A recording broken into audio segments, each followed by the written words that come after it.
You guys ever been pondering something, seeing a product, and you're like, I want it, but I don't, but I can't. But then you finally pull the trigger? Well, we're gonna pull the trigger today on this, the SP50. It's not sunscreen, it's a blaster. We're gonna unbox it and then we're gonna talk about it. Let's do it. So again, don't take this blaster to anywhere public. I honestly thought the one I was purchasing was either the white one or it looked more gray. This, do not take this out in public, but there's your mag release.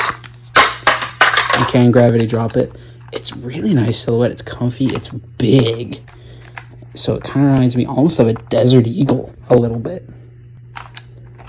But we'll do some test firing as well as kind of give my first thoughts. Again, just a quick overview again of what you get in the package. Comes in, honestly, a really nice box. So it kind of reminds me of a Yu-Gi-Oh box. Thicker cardboard. You get what I think is 20 darts, but don't quote me on that. You get the blaster, the trigger, or the, oh my gosh, the mag, and you get kind of like a foam protection thing for it. So if you wanted to keep it in this box, you really could. But we'll keep talking about it some more. Let's do some crony testing. 103.4. Whoops. Whiffed that. Oh, man, it took the... Alright, so it hit... Oh, man, it hit the box and it completely took the head off the dart. 115.4, a little bit spicy. 168.9, I do feel that's a little high.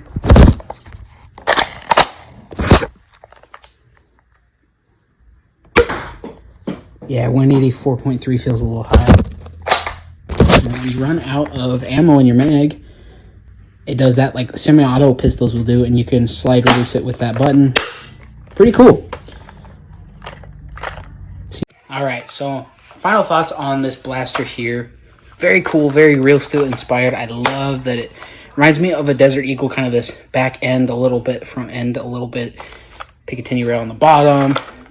Mag and grip firearm, which I think is just so cool, but it's too realistic. You do have this, and it is a little weird to prime. You'd want to prime back here, but you got to do it up here. But I love that it catches. I love that you've got that nice, like, barrel, red barrel. It's not quite fluted, but you know, you got a slide release that is a little tough to do, and it doesn't sound super angry, super hard, but it's hitting about 100 FPS, so it's a nice little blaster, and it's only about 40 bucks. So you can compare that to the Dartzone Pro Mark II is 90. The Deuce Pro is 40, so similar, and that one can hit up into almost about 150 with the little muzzle brake, but it's a revolver. It's only got 6. This has got a 10 dart capacity, though I maybe only do 9 because you're kind of squishing that 10th one in there. Haven't really done any sort of accuracy, but I like it, but it's a little too real. So I would say that I would get the white one and I would maybe paint it up, but it feels good quality. It feels almost like airsoft quality plastic. It's more of a vinyl-y plastic. So it reminds me more heavy duty, more airsoft. Again, the metal barrel, maybe some more metal internals. The trigger is a little weird. I don't love the trigger, but it works. I love that. Just ADD me is playing around with that. Just dropping the mag, putting it back in. I wish you had a second mag. I think would make that even better.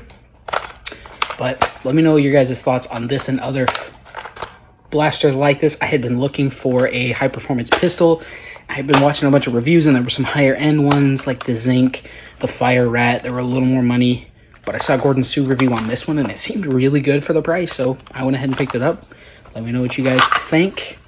I'm going to rate this one, just kind of a preliminary review. I'm going to rate it 7 John Wicks out of 10. But I'm going to try to get some more playtime with it, and keep on nerfing.